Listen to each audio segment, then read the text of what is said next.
So hi guys, superstar Mahesh Babu, Trivikram వీళ్ళిద్దరు కాంబినేషన్లో వచ్చిన సినిమా కలేజా. సో గ్రాండ్గా అయితే రిలీజ్ అయితే అవడం అయితే జరిగింది మే 30న. ఇప్పటి వరకు ఈ సినిమా ఎన్ని కోట్లు కలెక్షన్ చేసింది అంటే మీకైతే మర్చిపోతుంది.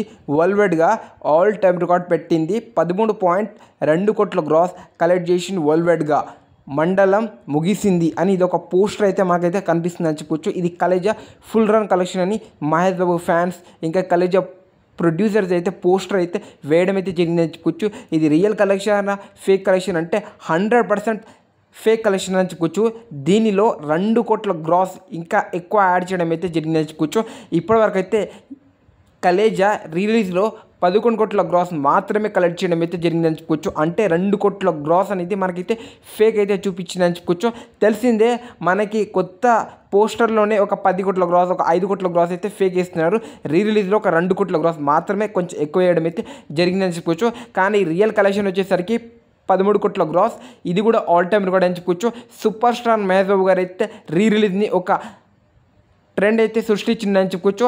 ఆ కలెక్షన్లో కూడా తనే తోపని చెప్పుకోవచ్చు. దానికన్నా ముందు చెప్తున్నా కదా, రిలీజ్ ట్రెండ్ని సెట్ చేసింది మాత్రం సూపర్ స్టార్ మహేష్ బాబు. తన పేరైతే ఎప్పటికీ మనకైతే గుర్తుండిపోతుందని చెప్పుకోవచ్చు. సో ఈ టాప్ 5లో తన మూవీసే 2 ఫిల్మ్స్ అయితే ఉందని చెప్పుకోవచ్చు. మన తెలుగు నుంచి ఒక top 5 highest release collection list తీస్తే అది మన మహేష్ బాబు గారి క్రేజ్ మన తెలుగు స్టేట్లో అని చెప్పుకోవచ్చు. అసలుకి ఓవర్సీస్లో మన తెలుగు స్టేట్లో బీభత్సంగా ఆడేసింది అని చెప్పుకోవచ్చు. అయినా ఇప్పుడు వరకు కూడా చాలామంది ఈ సినిమాని చూడడానికి వెళ్తున్నారు థియేటర్ని. అది ఈ సినిమాకున్న కల్ట్ ఫాలోయింగ్, ఫ్యాన్ ఫాలోయింగ్ అని చెప్పుకోవచ్చు. సో ఇది అసలుకి నిజంగా అరాచకం కలెక్షన్స్ అయితే వచ్చాయని చెప్పుకోవచ్చు. ఈ లెవెల్లో కలెక్షన్ వస్తుందని ఎవరైతే అనుకోలే ఆ లెవెల్ అయితే ఉందని చెప్పుకోవచ్చు. ఈ మూవీకి ఎంతమంది ఫ్యాన్స్ ఉన్నారో ఈ రిలీజ్ కలెక్షన్ చూస్తే అర్థమైపోతుంది.